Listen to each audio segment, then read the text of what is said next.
Aider des gens qui sont vraiment très démunis, ben, ça peut être motivant. Aider des gens qui sont vraiment très démunis et qu'en général, le monde aime pas, ben là, moi, j'ai un petit côté en moi qui est peut-être un peu punk ou un peu, on dirait, ah, ben, ça peut être encore plus motivant, là, tu sais, de dire,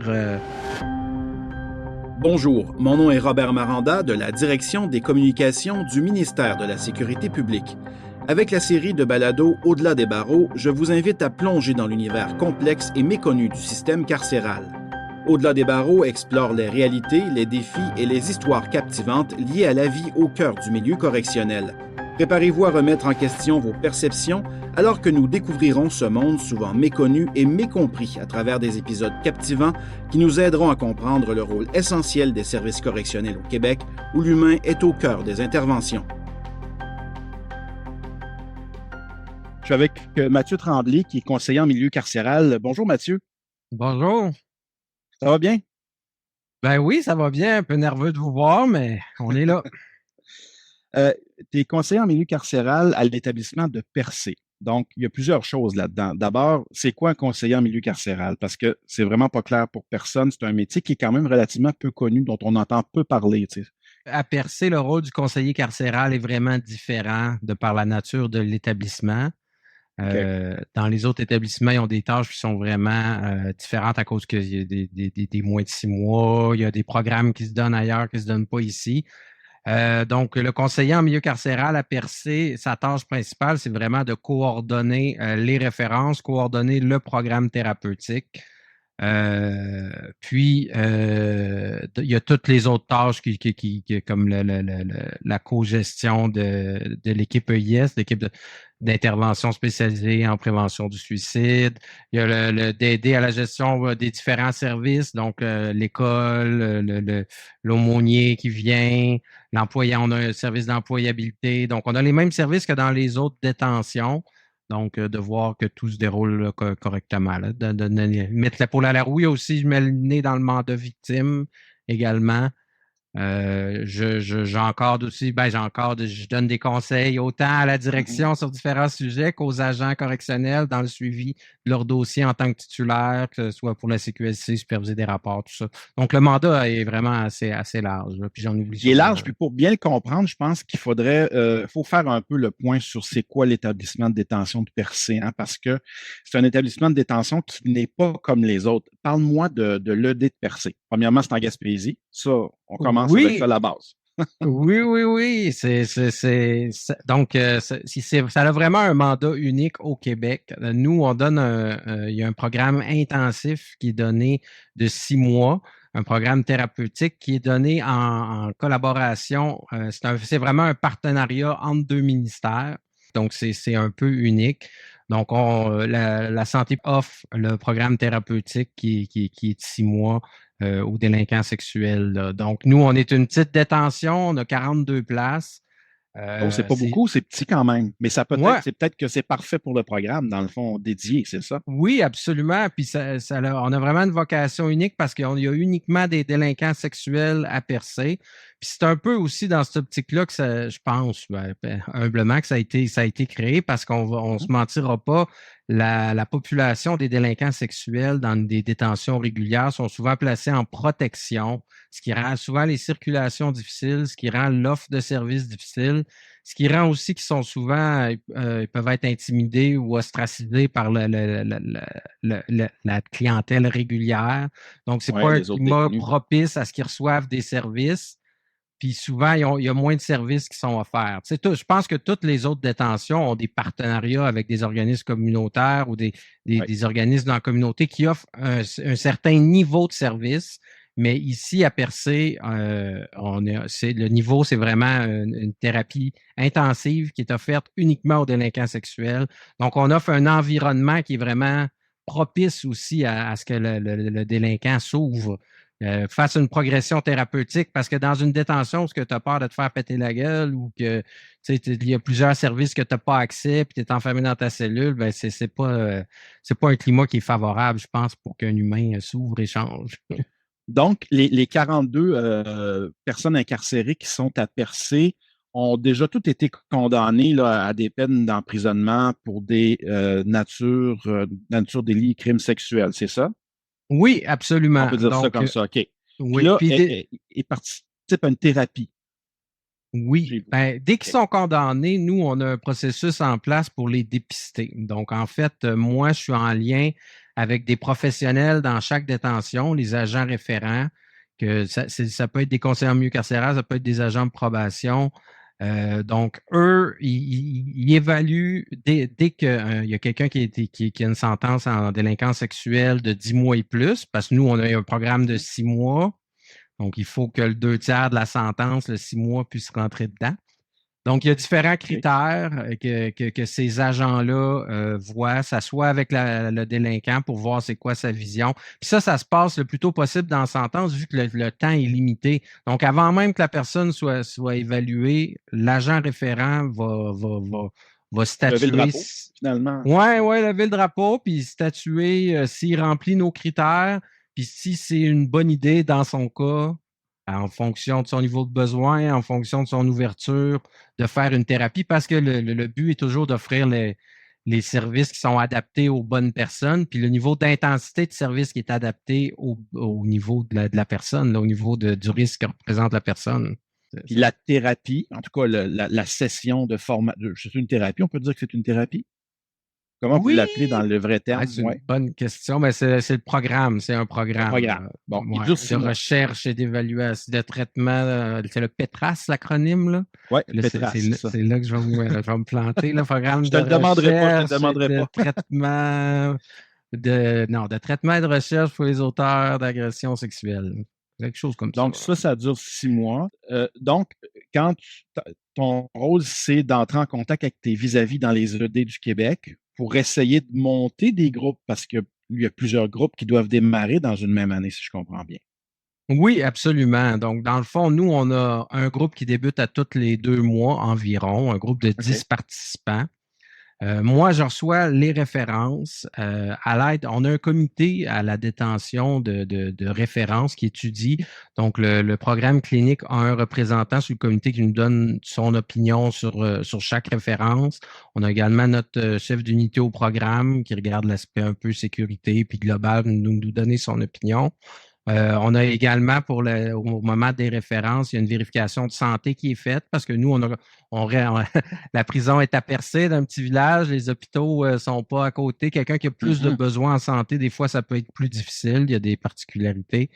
Donc, moi, c'est aussi c'est toute une fois que ça c'est accepté, moi, je reste en lien avec les agents référents parce qu'il faut coordonner la gestion de la sentence du contrevenant dans le sens que Ouais. au travers de tout ça, il y a l'évaluation correctionnelle, il faut qu'il se fasse.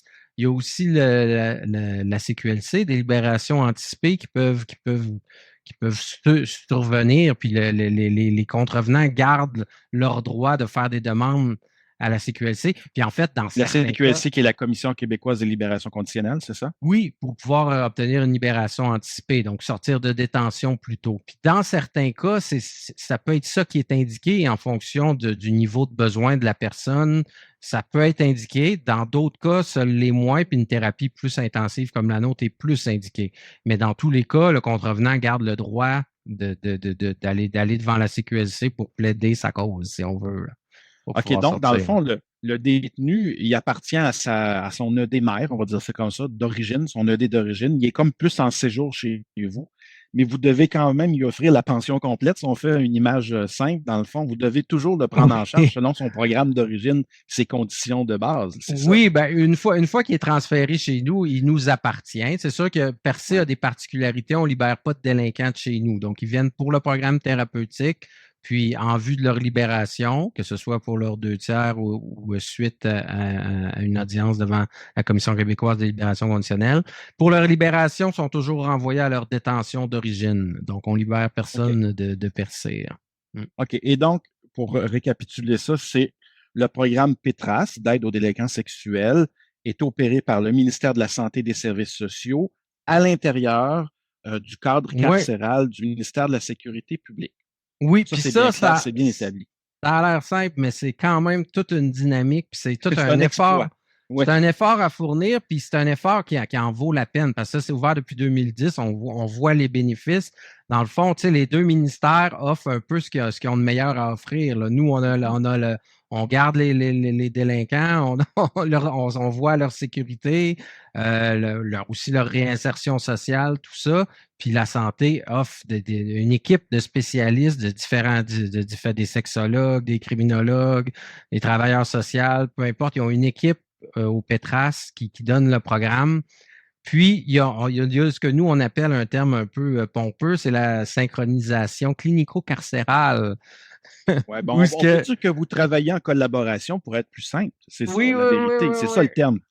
oui, parce que ce qu'on veut, c'est qu'il y ait un bon échange d'informations pour que le côté thérapeutique ou le côté d'appliquer des certains outils ou tout ça continue de s'appliquer dans le secteur de vie du gars. Fait qu'il faut qu'il y ait un échange d'informations qui est optimal entre le titulaire correctionnel du gars, entre l'équipe carcérale puis l'équipe clinique. Donc, Là, je veux c'est rentrer au vraiment... cœur. Oui. Je veux rentrer au cœur de ton travail au quotidien. Comment on sélectionne les personnes incarcérées qui vont participer au programme thérapeutique, justement?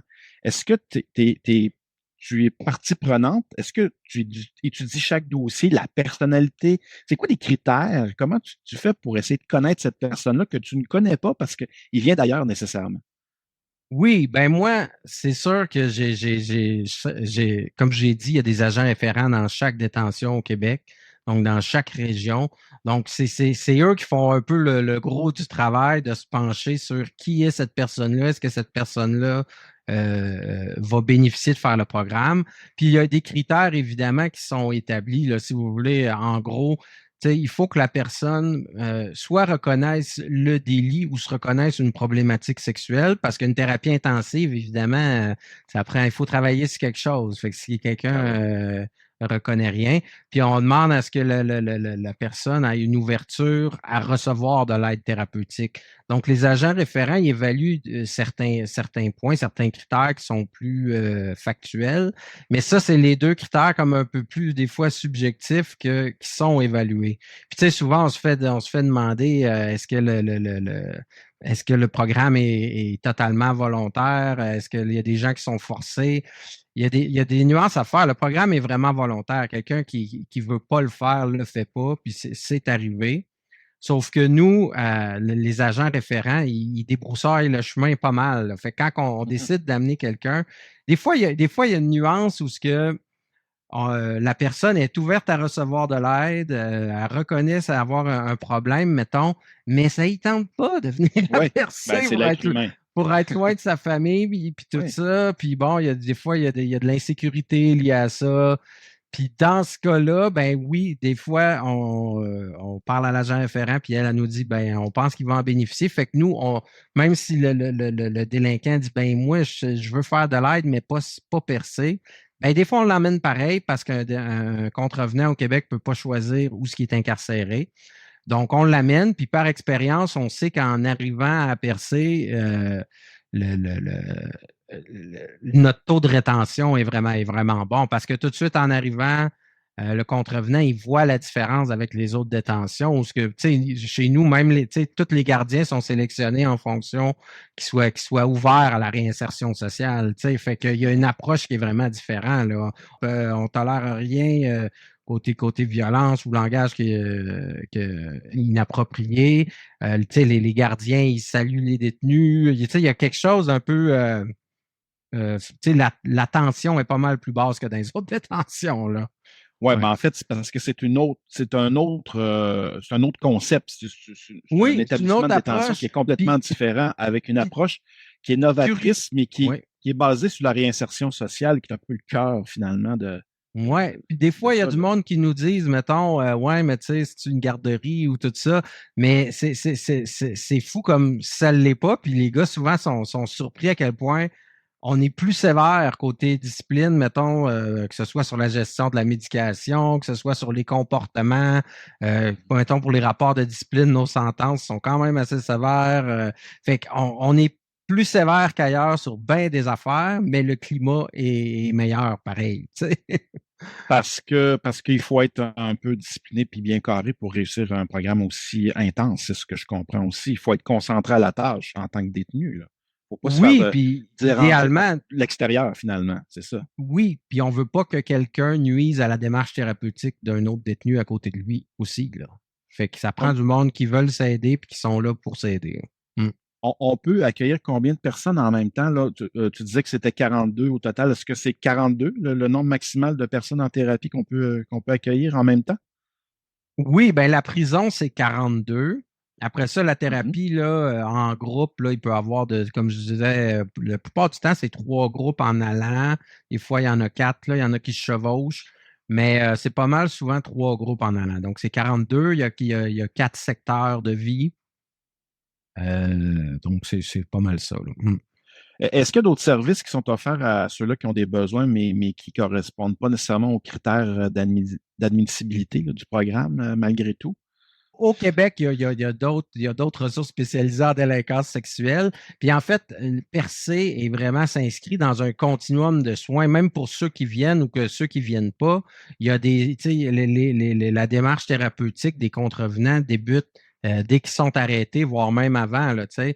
Puis elle va se continuer après Percé aussi. Fait que ça s'inscrit vraiment tu sais, dans un continuum de soins. Mais oui, tu sais, il y a des ressources en délinquance sexuelle ailleurs au Québec. Je sais que dans certaines détentions, il y a des ateliers qui se donnent. C'est souvent des ateliers comme de sensibilisation. Il y a une différence parce que nous, c'est vraiment plus une thérapie intensive de 6 mois Ouais. versus des ateliers de sensibilisation là, qui peuvent se donner ailleurs. Mhm. Euh, Là, on a parlé beaucoup du programme Petras puis des délinquants sexuels, évidemment, parce que ta vie de travail tourne autour de ce sujet-là. C'est le principal sujet et objet de l'ED, de l'établissement de détention. Merci de dire de travail. Oui. Oui, oui, c'est ça. Justement, c'est quoi une journée typique de travail pour toi? Du matin jusqu'au soir, comment tu peux nous résumer ça pour quelqu'un qui a aucune idée c'est quoi un conseiller en milieu carcéral? Ah, c'est vraiment une bonne question. On dirait que je m'y attendais pas. Mais C'est varié, en tout cas, comme travail, d'après ce que je oui, c'est comprends. varié, puis on ne sait jamais parce que moi, c'est quand même une détention, donc souvent on a des surprises. Puis tu sais, moi, mais dans un des mandats que je n'ai pas nommé, c'est aussi j'offre quand même du suivi individuel aux gars, que ce soit pour travailler leur motivation. Des fois, il y a des enjeux au niveau du moral, parce que c'est pas facile d'être en détention. Fait que fait que des fois, je rentre le matin, puis je fais aussi les comités de discipline. Donc, si des fois il y a des disciplines, je peux être ces comités de discipline. Puis il peut y avoir des rencontres en individuel. Souvent, il y a beaucoup comme je vous ai dit, la gestion des références prend quand même pas mal de mon temps. Fait que les agents référents, je suis en contact avec eux, que ce soit pour des gars déjà référés, qu'il y a du nouveau dans leur dossier, ils me contactent, que ce soit pour des questionnements avant même de référer. Souvent, les agents m'appellent pour avoir des discussions cliniques sur les cas. Euh, Ouais, fait que donc ça peut avoir lieu. Sinon, c'est ça, c'est quand même pas mal varié. J'aurais de la Mais, misère. mais Oui. concrètement, est-ce que tu es assis dans un bureau dans le dé toute la journée? Est-ce que tu te promènes sur les lieux? Est-ce que tu vas dans les groupes de thérapie faire un peu Ouais, moi, pas du small talk, mais en tout cas, t'informer de ce qui se passe auprès de tout le monde quand c'est ouais, le temps de moi, dîner, par moi, je exemple? suis, Tu sais? moi, je donne pas la thérapie, donc je suis pas dans les groupes de thérapie comme tel. Mais oui, c'est quand même avec les outils d'aujourd'hui informatiques, je suis quand même pas mal trop souvent devant mon ordinateur assis à mon Ouais, ouais. bureau. Mais oui, je peux me promener dans les secteurs. Comme là, dernièrement, tu sais, il y a plein de petites affaires. Dernièrement, j'ai fait l'achat de livres et de jeux de société par l'entremise du pont des détenus. Fait que là, j'ai fait le tour des secteurs pour faire un sondage. Qu'est-ce que les gars voudraient? Puis, fait que Mhm. j'ai passé cette commande-là. Fait que oui, je peux effectivement me promener. Mais moi, je ne vais pas dans la thérapie. C'est ça. Non, ben ça, Je c'est donne pas la réservé. OK. thérapie. Ouais. Qu'est-ce qui est le plus dur dans ce que tu opères au quotidien? La chose qui est quand même le fun, mais qui est quand même complexe. Puis, tu sais, il faut vraiment être attentif dans cette portion-là du métier. Ben, c'est sûr qu'il y a plein d'enjeux qu'on pourrait dire là, tu sais, au niveau de la prévention du suicide ou tout ça. Mais si je dirais plus une réponse personnelle, ce que moi je peux trouver comme parfois difficile, pas tout le temps, c'est plus d'être en contact avec une souffrance puis, humaine, puis des gens qui sont démunis, que tu sais, ça fait pas que tu as envie de les aimer, là, mais ça fait que tu comprends un peu pourquoi ils sont arrivés là, puis tu te dis tabarouette ils ont pas eu grand-chose dans la vie, puis ça paraît. Puis ça peut venir lourd, ça peut venir triste, parce qu'après, tu penses à ce qu'ils ont fait, puis d'où ce qu'ils sont venus, puis d'être continuellement en contact avec des histoires pas le fun, puis des gens quand même poqués. Ça, à longue, des fois, ça peut. C'est le point qui peut venir là. Mais en même temps, c'est ça qui motive aussi, là, tu sais. Parce Oui, mais que. ça doit être quand même difficile d'aider des gens que tu sais qui sont des délinquants sexuels, là. Ça peut être envers des enfants victimes, des femmes victimes, toutes sortes de victimes. Ouais, Tu sais, ouais. c'est comme un avocat de la défense qui doit défendre souvent l'indéfendable. Toi, tu es devant cette clientèle-là, tu dois les aider. Est-ce que ça heurte tes valeurs professionnelles ou au contraire, tu crois tellement à la réinsertion que tu y vas franc jeu? Ça n'aura pas mes valeurs, hein, parce que dans le fond, on n'est pas là pour les aider à abuser du monde, là. Mhm. Même au contraire, tu sais. Puis le but est vraiment, tu sais, avoir une job, là, moi, ma job, c'est pas comme beaucoup de gens, tu sais, c'est pas une passion dévorante, mais ça prend de quoi qui donne un sens à ce qu'on fait.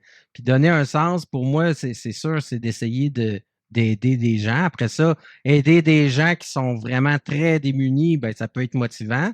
Aider des gens Mhm. qui sont vraiment très démunis et qu'en général, le monde aime pas, ben là, moi, j'ai un petit côté en moi qui est peut-être un peu punk ou un peu, on dirait, ah, ben, ça peut être encore plus motivant, là, tu sais, de dire, eux autres, personne les aime, personne ne veut d'eux, personne ne veut leur parler, ben, moi, je vais y aller. Mais il y a de l'espoir. Mais C'est ça, tu vois ultimement, l'espoir possible. oui, mais ultimement, le but est pas d'aimer ces gens-là, de les dorloter puis de leur dire vous êtes donc bien cool. Ultimement, le but, c'est qu'ils ne fassent pas d'autres victimes, tu sais. Si on se dit que par année, on peut éviter quelques victimes au Québec, ben c'est ça la motivation je pense, du gouvernement, puis c'est ça la motivation des intervenants aussi, là, tu sais. Qu'est-ce qui te En- valorise au quotidien comme conseiller en milieu carcéral? Ça, tu sais, je veux dire, quand on aide les gens, puis tu sais, même à chaque rencontre, des fois, on le sent si on a fait une différence ou si on n'a pas fait de différence. Des fois, ça peut être un peu ardu.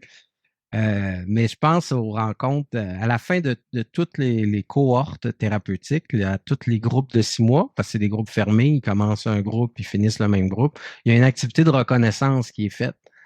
Puis moi qui est comme des fois qui trouve beaucoup d'affaires un peu têteuses. Au départ, quand je suis arrivé il y a 4 ans, j'étais comme ouais, on va aller voir ça, c'est un peu têteux, le livre d'or, puis tout ça. Mais quand Mhm. tu es là, tu saisis l'importance que ça a eu dans la vie de ces gens-là. Puis nous qui Mhm. les voient arriver au début, puis à la fin, on voit une différence même physiquement, dans leur façon d'être, dans leur façon d'interagir. Puis quand eux en témoignent, ça donne du sens incroyable, là, parce que c'est pas, ça peut pas être de la bullshit, là. Et là, ils font cette activité de reconnaissance-là, là, je veux dire, ça compte pas dans leur rapport final, ça compte pas devant la CQLC, ils témoignent, puis ils sont même pas obligés de le faire. Fait que c'est quand même gratifiant puis motivant, là. Mm. Est-ce qu'il y en a qui se rendent pas au bout de la thérapie? Oui, il y en a qui se rendent pas au bout de la thérapie, mais pas tant que ça. Je dirais 90 se rendent au bout, 95. Puis parce que, comme je vous ai déjà dit, tu sais, il y a un gros filtrage là, qui est fait Ouais. d'avance par les agents référents. Ouais. Par aussi le volume, là. Dernièrement, depuis la pandémie, on a un volume de références vraiment important, là. Pour chaque groupe de 10, j'ai entre 30 et 40 références. Tu sais, il y a différentes choses qui font que quelqu'un finit pas. Des fois, c'est rare que ça arrive, mais on en amène. Puis il y en a qui ont des problèmes de santé. Il y en a qui voient ce que c'est. Puis c'est ça le but, là, les 6 premières semaines du programme, c'est un peu pour que le gars prenne connaissance de ce que c'est, que l'équipe clinique les évalue comme il faut, il y a un peu de sensibilisation, puis voir s'ils veulent vraiment s'engager. Des fois, il y en a que non, tu sais, c'est pas pour eux. Puis il faut pas, c'est une thérapie qui est une thérapie de groupe, c'est une thérapie qui est en individuel aussi, ça combine les deux. Il y a différents types de personnalités où des fois, il peut y avoir des enjeux de santé mentale qu'on se rend compte que c'est peut-être pas le meilleur contexte pour cette personne-là. Ça aussi, ça Mhm. arrive. Il y en a qui peuvent obtenir de leur libération conditionnelle. Ça aussi, ça arrive, puis c'est correct parce que il y a des très bons parcours, des très bons programmes qui s'offrent ailleurs aussi. Donc, ça, c'est. Puis après ça, quand quelqu'un rentre pas dans le programme, ben là, c'est comme quand quelqu'un le finit, là, soit qu'on les garde, soit qu'on les renvoie à leur OK. détention d'origine, là. Ouais. Est-ce que les personnes incarcérées peuvent sortir, voir la ville de Percé, faire un peu de tourisme durant leur thérapie ou Non, non, non, non, non. non, ça marche pas comme ça? Non, puis en fait, il y a une entente. Quand que la détention de Percé a ouvert en 2010, un peu avant, il y avait comme eu des négociations avec les dirigeants locaux parce que, veux pas, il y avait un peu de résistance de par la clientèle, puis tout Mhm. ça, puis il y avait des inquiétudes, puis il y a une entente qui est prise que les prisonniers à Percé, ils sortent pas de Percé. Des fois, il y a des détentions qui ont des genres de plateaux de travail ou tout ça, mais à Percé, c'est pas possible. Là, fait que les détenus, ça, ils sortent pas dans la ville de Percé. Aucunement. Est-ce qu'il y en a qui, après leur thérapie, s'installent en Gaspésie pour de bon, à Percé, parce qu'ils ont tellement aimé le lieu? Est-ce que ça favorise ce genre de truc? Ils n'ont pas une grosse expérience à part peut-être le rythme. Des fois, on se le fait dire que le rythme, parce que je veux pas, les employés viennent tous de par ici. On est en région loin, fait que on est peut-être plus relax qu'ailleurs ou je sais pas. Mais est-ce qu'il y a ben, non, pas vraiment. Je peux pas dire que c'est jamais arrivé, mais souvent quand c'est arrivé, c'était des gens qui avaient déjà comme un peu de famille par ici ou qui avaient déjà comme une expérience de la région, mais non, c'est pas ça qui repeuple la Gaspésie. C'est pas ça Qu'est-ce qui qui t'a remonte. motivé? Qu'est-ce qui t'a motivé à appliquer sur ce poste-là, toi, à choisir ce poste-là? Parce que tu as quand même un passé, tu avais d'autres expériences précédentes, là, Oui, oui, j'imagine, oui. dans le milieu correctionnel. J'ai, ben oui, j'ai été intervenant communautaire à Québec, à la Maison Pain-Chaud, dans une autre époque. Après ça, je suis venu travailler ici à Chandler comme agent de probation. J'ai été agent de probation 12 ans. Puis en fait, fait que en étant à Chandler depuis 2009, j'ai vu le projet de la détention ouvrir, puis les Ouais. agents de probation de Chandler vont aller faire des évaluations correctionnelles à Percé. Fait que j'ai vu le projet naître, puis s'ouvrir comme une belle fleur. Non, mais Donc, tu es là fait depuis le que début du ben, programme, c'est ça? oui, oui, oui. Puis Oui, oui, j'ai même OK. été formé comme en évaluation static stable avec les premiers intervenants qui étaient sur l'équipe clinique au départ. Mais là, je m'égare. Fait qu'après 12 ans d'être agent de probation, puis de faire des rapports, d'avoir des délais, j'avais l'impression j'avais envie d'un peu d'autre chose. Puis j'avais une très bonne amie qui était sur le poste de CMC à Percé qui s'en allait. Puis c'est elle, en fait, qui m'a dit, manque pas ta chance, c'est comme un poste unique au Québec, tu es en contact avec plein de monde partout au Québec. On n'a pas de rapport de télé puis de rédaction à finir. Fait que c'est vraiment un poste où ben, c'est le fun, là. Tu sais, mon jugement Ouais. clinique, j'ai l'impression, est utilisé Oui, c'est ça. à plein. Il, il est Puis je peux pertinent pas. et écouté. Oui, Oui, oui, oui, ton oui, c'est jugement ça. clinique. Oui, oui. Exactement. Puis ça me permet de parler à plein de monde. C'est le fun. C'est un beau poste. Je pose souvent la question à tous les invités parce que c'est important. Qu'est-ce que tu aurais à dire à une personne qui songerait peut-être à faire ce métier? Pourquoi aller dans une détention? Pourquoi Oui, oui. Oui, parce que c'est un milieu qui semble hostile. Qu'est-ce qu'on aurait à dire à quelqu'un qui serait tenté par ce métier-là? ben, c'est un milieu unique, c'est un milieu différent. Puis comme tous les milieux, tu dis hostile, mais en même temps, ça fait des expériences qui sont uniques pour les gens qui travaillent là. Fait qu'il y a une espèce d'esprit de corps qui naît entre les employés, entre les agents correctionnels, entre ceux qui sont, tu sais, je veux dire, c'est un peu comme des vétérans de l'armée, là, quand tu te rencontres ailleurs, tu sais ce que l'autre a vécu, puis t'as une Mhm. genre de confrérie. Donc ça peut être intéressant.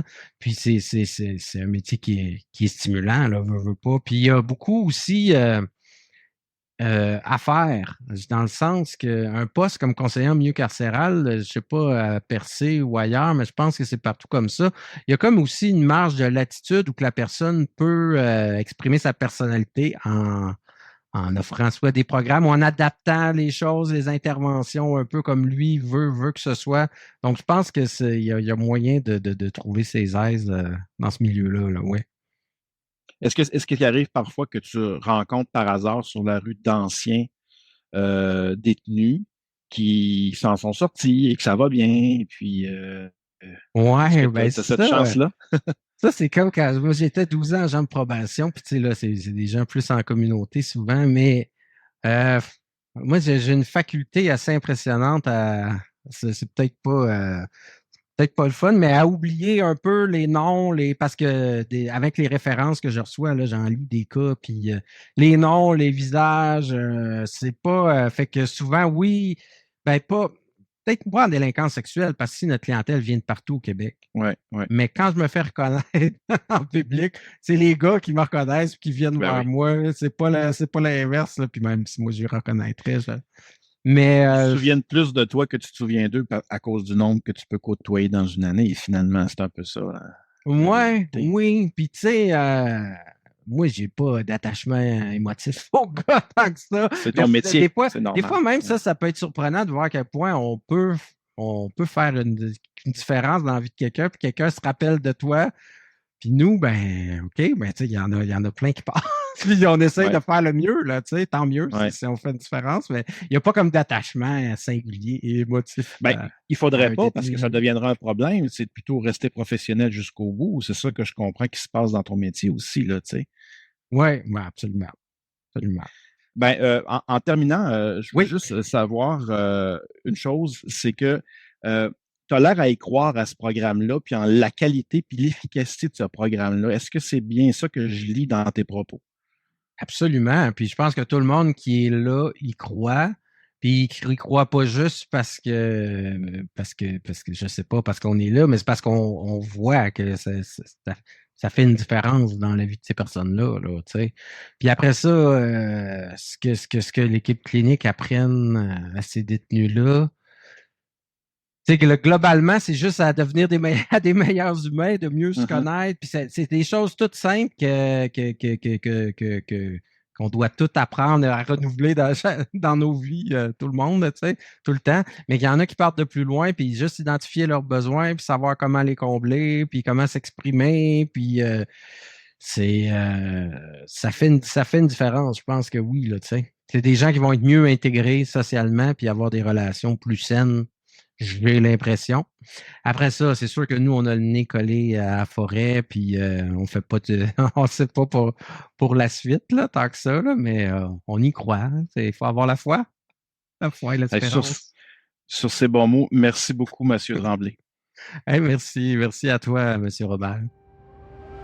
Merci d'avoir été avec nous. C'était Robert Maranda. Je vous donne rendez-vous pour notre prochain épisode. Surveillez nos médias sociaux pour ne rien manquer. Ce balado est une production de la Direction des communications du ministère de la Sécurité publique.